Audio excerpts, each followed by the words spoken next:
सिनेमाए के सभी देखने वालों की खिदमत में मैं जावेद नसीम अपना आदाब, सलाम, नमस्कार और सत श्री अकाल पेश करता हूं। और दोस्तों, हम अगर अपने फिल्म इंडस्ट्री में मौसीकारों की बात करें तो हमारी इंडस्ट्री में एक से एक आला तरीन मौसीकार हुए हैं, जिन्हें वक्त में इज्जत, दौलत, शोहरत हर चीज से नवाजा।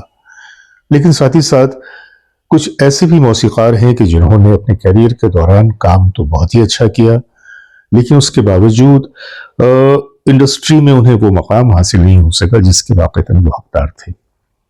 आज मैं आपके सामने एक ऐसे ही मौसीकार का जिक्र करने जा रहा हूं कि जिनकी बनाई हुई धुनें लाजवाल हैं।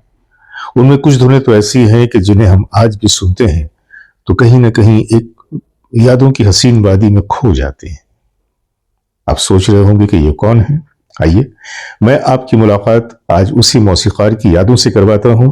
तो बने रहिए हमारे साथ और देखते रहिए अपना मनपसंद चैनल सिनेमाया। आइए चलते हैं आज की वीडियो की तरफ।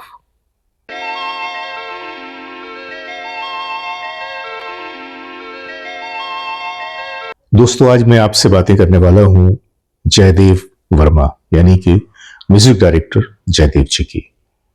मेरा ख्याल है कि अगर जयदेव जी का नाम आपके जहन में नहीं भी है तो उनकी कुछ दिनों तो ऐसी हैं जिनकी मैं झलकियां आपके सामने पेश करूंगा और उन झलकियों को देखने और सुनने के बाद आपके जहन में उनका नाम ताजा हो जाएगा। जयदेव वर्मा की पैदाइश नैरोबी में हुई थी और फिर उसके बाद वो बॉम्बे चले आए थे महज 15 साल की उम्र में, और उन्हें एक्टर बनने का बड़ा शौक था और उसी शौक में किसी भी तरह से वो नैरोबी से बॉम्बे चले आए। यहां पर आकर वो वाडिया फिल्म से जुड़ गए और एज ए चाइल्ड आर्टिस्ट, क्योंकि उस वक्त उनकी उम्र महज 15 साल थी, एक चाइल्ड आर्टिस्ट की हैसियत से उन्होंने 8 फिल्मों में काम भी किया। हालात उनके बिल्कुल यूं कह लीजिए कि बहुत बेहतर तो नहीं थे और फिर इसी बीच में यह हुआ कि उनके पिताजी की तबीयत बहुत खराब हो गई और पिताजी की तबीयत की खराबी की वजह से उन्हें वापस लुधियाना जाना पड़ा, जहां पे उनके वालिद साहब मुकीम थे। वालिद साहब के जाने के बाद फिर इन्होंने खुद को जब थोड़ा सा फ्री महसूस किया, हालांकि घर की जिम्मेदारी तो बहरहाल उन पे थी और अपनी एक बहन की भी जिम्मेदारी उन पे थी, लेकिन उसके बावजूद वो फिर से बॉम्बे आ गए और स्ट्रगल में जुड़ गए। लेकिन इससे पहले उन्होंने लखनऊ का सफर किया और संगीत की तालीम हासिल करने के लिए उस्ताद अली अकबर खान साहब की शागिर्द हो गए और फिर एक सफर शुरू हुआ। बॉम्बे में उन्हें पहला ब्रेक नवकेतन की फिल्म के लिए मिला। फिल्म का नाम था आंधियां और साल था 1956 का। ये एक शुरुआत थी और उसके बाद आहिस्ता आहिस्ता जयदेव साहब अपने कैरियर की मंजिलों में आगे की तरफ का सफर करने लगे। फिल्म टैक्सी ड्राइवर के बाद वो सचिन देव बर्मन जी के असिस्टेंट हो गए और अब जयदेव साहब एक तरह से यूं कह लीजिए कि फिल्मी दुनिया से जुड़ चुके थे और अपने उस शौक की भी तस्कीन करने लगे थे। हालांकि वो आए तो थे एक एक्टर बनने के लिए, लेकिन शायद एक्टर बनना उनकी नसीब में नहीं था, क्योंकि कई बार ऐसा हुआ है कि लोग इंडस्ट्री में आते तो जरूर हैं, एक ख्वाब सजा करके उन्हें हीरो बनना है या म्यूजिक डायरेक्टर बनना है, लेकिन वक्त और हालात और उनकी जरूरत उन्हें किसी और रास्ते पे डाल देती है। जयदेव जी के साथ भी ऐसा ही हुआ। फुल फ्लेजेड म्यूजिक डायरेक्टर की हैसियत से उन्हें चैतन्य जी की फिल्म में चांस मिला। फिल्म का नाम था जोरू का भाई। फिर उसके बाद एक और फिल्म आई अंजलि, और अब लोग जयदेव साहब को पहचानने लगे थे। और फिर साल आया 1961 का, और 1961 का साल इनके लिए बहुत ही कारआमद रहा, क्योंकि उसी साल एक फिल्म रिलीज हुई। फिल्म का नाम था हम दोनों। फिल्म के जो हीरो थे वो थे देवानंद, और देवानंद के 2 रोल थे, साथ में हीरोइन थी साधना। खूबसूरत सी फिल्म, बहुत ही खूबसूरत गानों से सजी हुई। जिंदगी का साथ निभाता चला गया,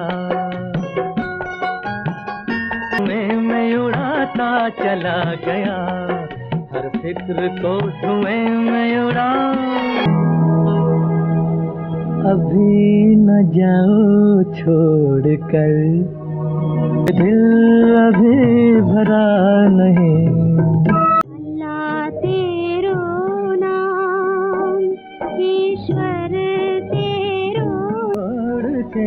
अधूरी प्यास छोड़ के जो रोज यूं ही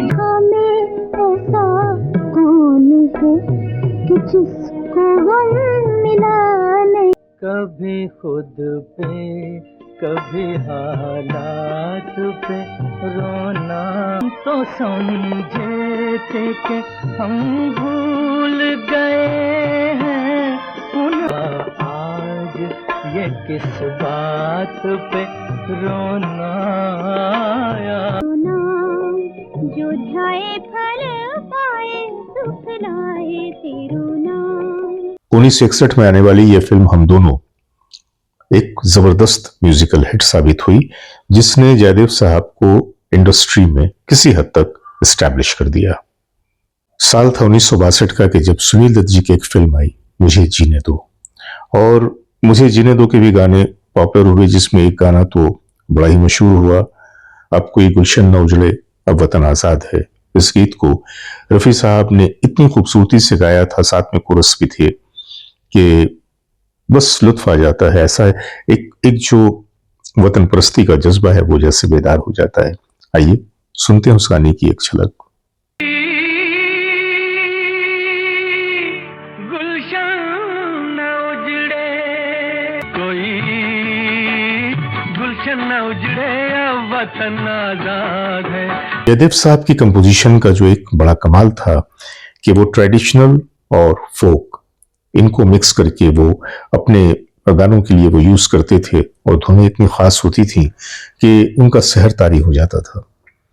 उनकी खास बात और भी थी कि उनकी फिल्में तो फ्लॉप होती थी लेकिन उनके गाने बड़े हिट हो जाते थे, और यही वजह थी कि उन्हें 3 बार नेशनल अवार्ड से भी नवाजा गया, गमन, अनकही और रेशमा और शेरा के लिए।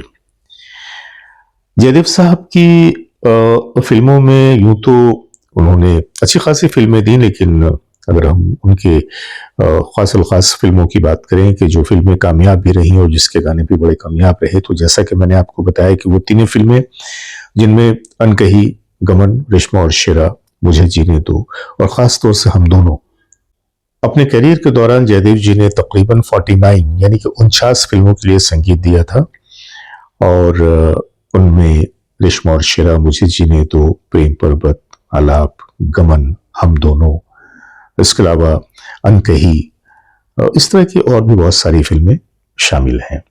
जैसा कि मैंने आपको बताया कि जयदेव साहब की फिल्में ज्यादातर कामयाब तो नहीं रही, लेकिन उनका संगीत हमेशा से लोगों के दिलों को छूता रहा। अगर आप प्रेम पर्वत के भी गीतों को सुनेंगे तो उसमें भी आपको कुछ एक अलग अंदाज नजर आएगा। ये दिल और उनकी निगाहों के साए, ये दिल और यहाँ से वहाँ तक है चाहों के साए, यहाँ से वहाँ। अगर हम अवार्ड्स की बात करें तो उन्हें लता मंगेशकर अवार्ड से भी नवाजा गया था, जिसे मध्य प्रदेश की सरकार ने दिया था। और उस अवार्ड के बारे में कहते हैं कि जब उस अवार्ड को लेकर जाने वाले थे तो उनके गुरुजी ने उनसे सवाल किया कि कहाँ जा रहे हो, तो उन्होंने कहा कि मुझे लता मंगेशकर अवार्ड दिया जाने वाला है। तो उनके गुरुजी ने कहा कि वह अवार्ड मुझे तो आज तक नहीं मिला, लेकिन खुशी की बात है कि वह अवार्ड तुम्हें दिया जा रहा है। बहरकैफ तो 3 तो नेशनल अवार्ड उन्हें मिले थे, जैसा कि मैंने आपको बताया, गमन, अनकही और रेशमा और शेरा के लिए, और मध्य प्रदेश की हुकूमत की तरफ से उन्हें जो अवार्ड दिया गया था, लता मंगेशकर अवार्ड, जिसमें उन्हें 1 लाख रुपए की राशि भी दी गई थी। तो ये छोटी सी कहानी है जयदेव साहब की। और जहां तक उनके गीतों की बात है तो आइए ना थोड़ी बहुत झलकियां उनके गीतों की, ताकि हम ये अंदाजा कर सकें कि जयदेव साहब ने कितनी खूबसूरत तरीके से काम किया, कितनी खूबसूरत धुनें दी हमें, लेकिन आज जयदेव साहब का नाम जैसे वक्त के गर्द तले छुप गया। आइए सुनते हैं उन गानों को।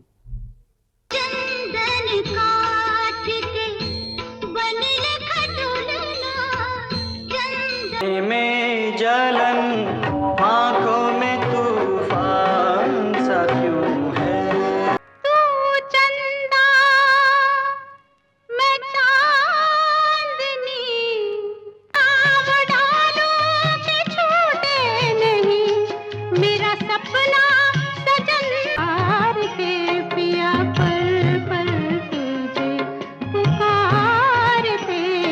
तो दोस्तों ये एक छोटा सा जिक्र जयदेव साहब के हवाले से, यूं समझ लीजिए कि बस एक ये छोटी सी श्रद्धांजलि है जो मैंने जयदेव साहब को पेश किया, इस उम्मीद के साथ कि आज का ये एपिसोड आप लोगों को पसंद आया होगा, और साथ ही साथ जयदेव साहब की बनाई हुई वो धुनें जिनमें एक अलग तरह की एक खुशबू है, उसने आप लोगों के भी दिलों को और जहन को महकाया जरूर होगा। तो बस आज के लिए इतना ही। अपने दोस्त, अपने भाई जावेद नसीम को इजाजत दीजिए, बहुत सारी मोहब्बतों के साथ। खुदा हाफिज, नमस्कार।